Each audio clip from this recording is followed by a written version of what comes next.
Das große persönliche und geistige Treffen der alten Streiter und Kampfgenossen. Und vielleicht hat mancher unter ihnen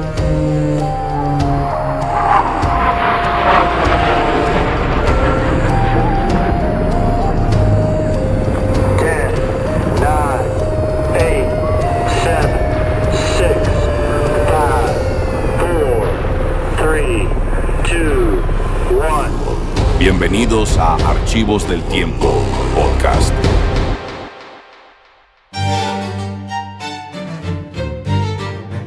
Hay una escena que, de verdad, parece sacada de una película y que es el punto de partida de todo. Imagínate esto. Es la noche del 5 de febrero de 1952. La princesa Isabel, que tiene 25 años, está en Kenia, en un hotel muy particular, el Treetops Hotel, construido literalmente en las copas de los árboles. Increíble. Y está fascinada viendo manadas de elefantes, rinocerontes, bajo la luna africana.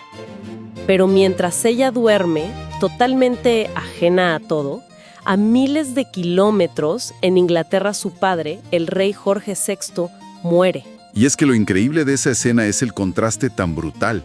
O sea, ella sube a esos árboles siendo una princesa y sin tener la menor idea, a la mañana siguiente baja de ellos ya convertida en reina. Exacto. Ese momento es el inicio de nuestro análisis de hoy. Vamos a explorar esa sorpresiva llegada al trono y, sobre todo, la espectacular ceremonia de su coronación, que fue un año después. Totalmente. Porque no es solo la historia de una joven que de repente hereda una corona. No. Es la historia de cómo una nación, la británica, que estaba en una crisis profundísima, usó este evento para tratar de reinventarse. Ajá. Nuestra misión hoy, usando crónicas de la época, análisis históricos, documentos académicos, es desentrañar la estrategia que había detrás de todo ese espectáculo. Vamos a ver que la coronación fue mucho más que un ritual antiguo. Fue una producción masiva, diseñada para dar un mensaje muy, muy claro al mundo. Un mensaje de esperanza, ¿no? Y de continuidad. Justo cuando ambas cosas más escaseaban. Una de las fuentes que revisamos lo resume de una forma brillante. Si la muerte del rey fue una crisis para el Reino Unido, la coronación de su hija se diseñó para ser una oportunidad. Bueno, empecemos por el principio, porque para entender el peso que cayó sobre sus hombros, hay que recordar que ella nunca debió ser reina. Para nada. Sus posibilidades eran mínimas, casi nulas. La corona le correspondía a su tío, Eduardo VIII. Exacto, el heredero natural. Pero entonces ocurre uno de los mayores escándalos de la monarquía británica del siglo XX. Eduardo VIII se enamora perdidamente de Wallis Simpson. Una socialita estadounidense. Y no solo eso, es que no era aristócrata y, peor aún para la época, estaba en proceso de su segundo divorcio. Para la corona y la Iglesia de Inglaterra, de la que el rey es cabeza, bueno, eso era simplemente inaceptable. Y entonces él elige el amor sobre el trono. Abdica en 1936. Eso provoca una crisis constitucional tremenda y catapulta al poder a su hermano menor, Alberto. El padre de Isabel. Un hombre que, y esto es clave, nunca quiso ni se preparó para ser rey. Claro. Y ese contexto es fundamental. Alberto, que toma el nombre de Jorge VI, era un hombre tímido con una tartamudez severa que lo atormentaba. Tuvo que sobreponerse a sus inseguridades para liderar al país nada menos que durante la Segunda Guerra Mundial. Y se convirtió en un símbolo de resistencia. Totalmente. En un pilar moral. Se ganó el respeto de toda la nación. Por eso su muerte en el 52, con solo 56 años, fue un golpe durísimo. El país todavía vivía con racionamiento de comida, las ciudades llenas de cicatrices de los bombardeos. La muerte del rey se sintió como perder un ancla en medio de la tormenta. Y en medio de ese duelo nacional, toda la atención se centra en esa joven que vuelve de Kenia. Hay fotos de ella bajando del avión, vestida de negro, con el rostro súper solemne. Ya no es Lilibet, como le decía su familia, ahora es la reina. ¿Y qué pasa en ese momento? ¿Cómo se activa el sistema? Se activa una maquinaria constitucional precisa e inmediata. Está diseñada para que no exista ni un segundo de vacío de poder. La frase es: el rey ha muerto, larga vida a la reina. Automático. Automático. En cuestión de horas, el llamado Consejo de Adhesión se reúne en el Palacio de St. James, en Londres. Es un cuerpo formado por altos funcionarios, políticos, miembros de la realeza. Y su única función es proclamar al nuevo soberano, ¿cierto? Precisamente. Y lo hacen con toda la parafernalia y un lenguaje arcaico que lo que busca es subrayar la continuidad histórica. Proclaman formalmente a la alta y poderosa princesa Isabel Alexandra María. ¡Wow! Como la reina Isabel II, por la gracia de Dios, reina de este reino y de todos sus otros reinos y territorios, jefa de la mancomunidad, defensora de la fe. Es un despliegue de tradición para decir, aquí no ha pasado nada, la corona sigue. Ok, entonces, es proclamada reina en febrero del 52, pero la coronación no llega hasta junio del 53. Más de un año después. A primera vista parece mucho tiempo, ¿no? Sobre todo para un país que necesitaba un impulso de moral. Sí, parece mucho, pero tiene su lógica. La razón oficial, y muy importante, es el periodo de luto por el rey. Se consideraba totalmente inapropiado celebrar una fiesta tan grande poco después de su muerte. Claro, por respeto. Pero esa espera fue también una decisión, profundamente estratégica. No fue tiempo perdido, para nada. Fue tiempo invertido. ¿Invertido en qué exactamente? En planificar un evento que redefiniera la imagen del país entero. Pensemos en el Reino Unido de 1953. Ya no era la potencia imperial dominante. No, para nada. El imperio se desmoronaba, la India se había independizado hacía poco y Estados Unidos emergía como el nuevo líder mundial. La crisis del Canal de Suez, unos años más tarde, lo iba a confirmar de forma humillante. Había una sensación de decadencia, de haber ganado la guerra para estar perdiendo el futuro. Claro. Entonces la coronación no era solo para ponerle una corona a la reina. Era para ponerle una corona simbólica a todo el país. Exactamente. Fue una oportunidad para montar un espectáculo global que proyectara una imagen dual. Por un lado, la gloria de 1000 años de tradición y por otro, la esperanza de una nueva era. Una segunda era isabelina, como la llamó la prensa. Justo eso. Era una superproducción de relaciones públicas para levantar el ánimo nacional y decirle al mundo, oigan, todavía estamos aquí. Y vaya que fue una superproducción. Los detalles que mencionan las crónicas de la época son de verdad de no creer. Empecemos por la carroza, la Gold State Coach, una pieza de museo rodante. Construida en 1762, tirada por 8 caballos, toda recubierta de pan de oro. Es la imagen del poderío monárquico. Pero hay un detalle fascinante. ¿Cuál? Era terriblemente incómoda. No tenía suspensión moderna, los asientos eran de cuero duro. La propia Isabel la describió como un viaje horrible. Su padre dijo que el suyo había sido uno de los paseos más incómodos de su vida. ¡Qué ironía! El símbolo máximo de lujo y es básicamente una tortura sobre ruedas. Pero hay otro detalle de ese viaje que a mí me parece aún más potente.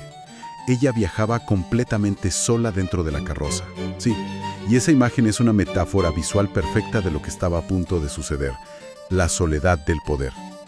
Al entrar a la abadía de Westminster, el protocolo dicta que ninguna mano le ofrece su apoyo. ¿Por qué? Porque por rango no hay nadie por encima de ella para ayudarla. Esa soledad en la carroza y en la abadía es la representación física de la carga inmensa que estaba asumiendo. Hablemos del vestido, que fue otra obra de arte con un mensaje clarísimo. Creado por el diseñador Norman Hartnell, era de seda blanca.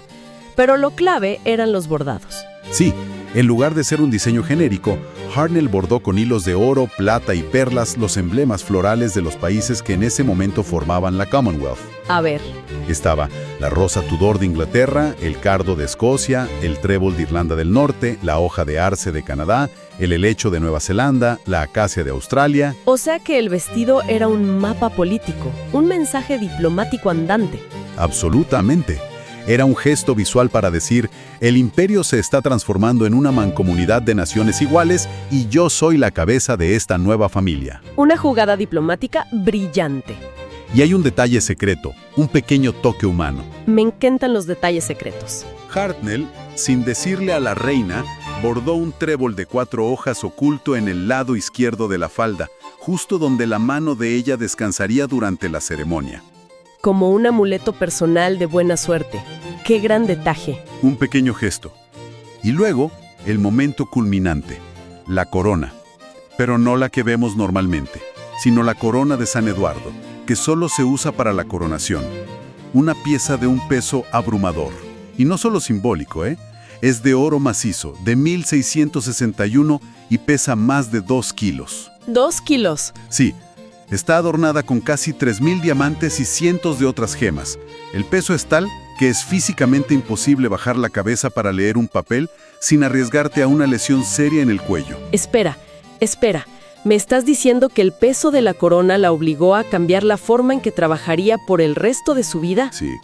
Se dice que esa fue una de las razones por las que desarrolló su famosa habilidad para dar discursos de memoria o con mínimas notas a la altura de los ojos. No podía agachar la cabeza. ¡Qué locura! De nuevo, una limitación física que se convierte en una metáfora del cargo. El monarca no puede bajar la cabeza, debe mantenerse erguido. Es el deber encarnado en un objeto.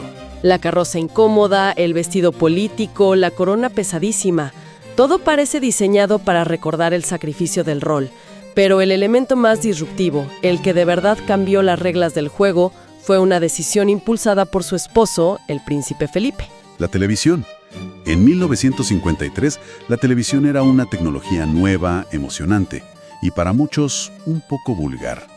La idea de meter cámaras en un rito religioso y sagrado de 1000 años de antigüedad era revolucionaria, y para algunos, aterradora. Quienes se oponían, porque hoy nos parece obvio, pero en ese momento debió ser un debate enorme. El establishment se oponía con uñas y dientes. El primer ministro, nada menos que Winston Churchill, estaba en contra. El arzobispo de Canterbury también. Su argumento era que televisar la coronación la iba a desacralizar, ¿A qué se referían con eso? a que la convertiría en un simple espectáculo teatral, quitándole su misterio, su conexión divina. Temían que se perdiera la magia, que se viera detrás del telón. Pero es curioso viniendo de Churchill, un hombre que entendía perfectamente el poder de los medios, como demostró con la radio durante la guerra. ¿Cuál era su verdadero miedo? Yo creo que su miedo era doble.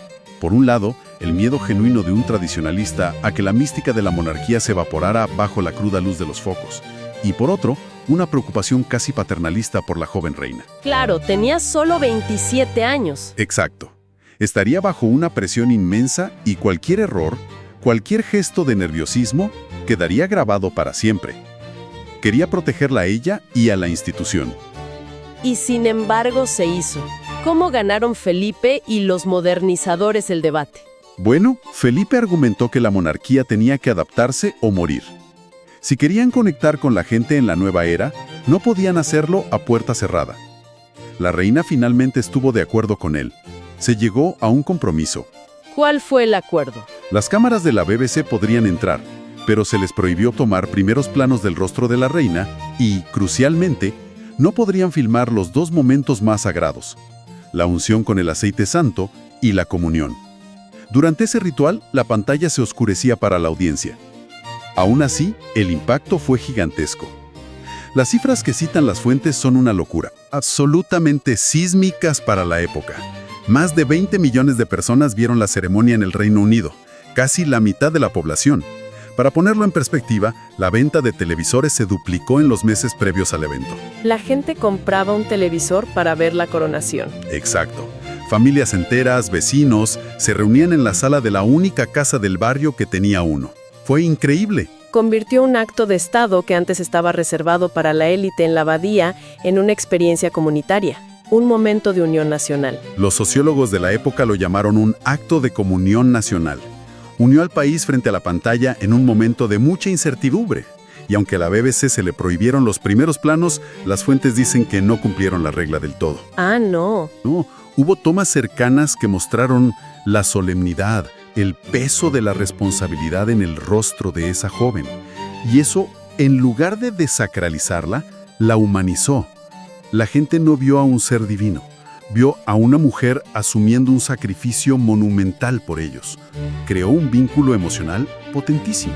Entonces, recapitulando, tenemos una ascensión al trono que es fruto de un accidente dinástico, el escándalo de su tío. Y luego una coronación que se convierte en una brillante herramienta de estrategia política y de nation branding, como diríamos hoy. Y todo esto impulsado por una revolución mediática. La monarquía, la institución más tradicionalista que existe, abrazó la tecnología más disruptiva de su tiempo para asegurar su propia supervivencia y relevancia. Usó la modernidad para vender tradición. Es una paradoja fascinante, ¿no? Un espectáculo de rituales milenarios se convirtió en el evento que catapultó a la monarquía británica y quizás a la televisión misma a una nueva era. Una joven que no estaba destinada a reinar se convirtió en el ancla de una nación a la deriva justo cuando más lo necesitaba. Y todo ese esfuerzo, toda esa planificación meticulosa para proyectar estabilidad y tradición, nos deja con una pregunta interesante para reflexionar. Sí. Al abrirle las puertas a las cámaras de televisión para fortalecer su imagen, para conectar con el pueblo, ¿no sembró la propia monarquía sin darse cuenta las semillas de un cambio irreversible? ¿A qué te refieres? Me refiero a que ese fue quizás el momento en que la línea entre monarca y celebridad empezó a desdibujarse, a hacerse borrosa. Claro. Al invitar al público a su ceremonia más sagrada, iniciaron un camino que los llevaría a una exposición mediática cada vez mayor. Y una vez que abres esa puerta, es muy difícil volver a cerrarla. Fue la coronación el primer paso en la larga transformación de los soberanos en figuras mediáticas. Una tensión entre el misterio y la exposición con la que la institución sigue lidiando, de forma a veces muy dolorosa, hasta el día de hoy. Seguimos explorando los ecos del tiempo. Te espero en el próximo capítulo.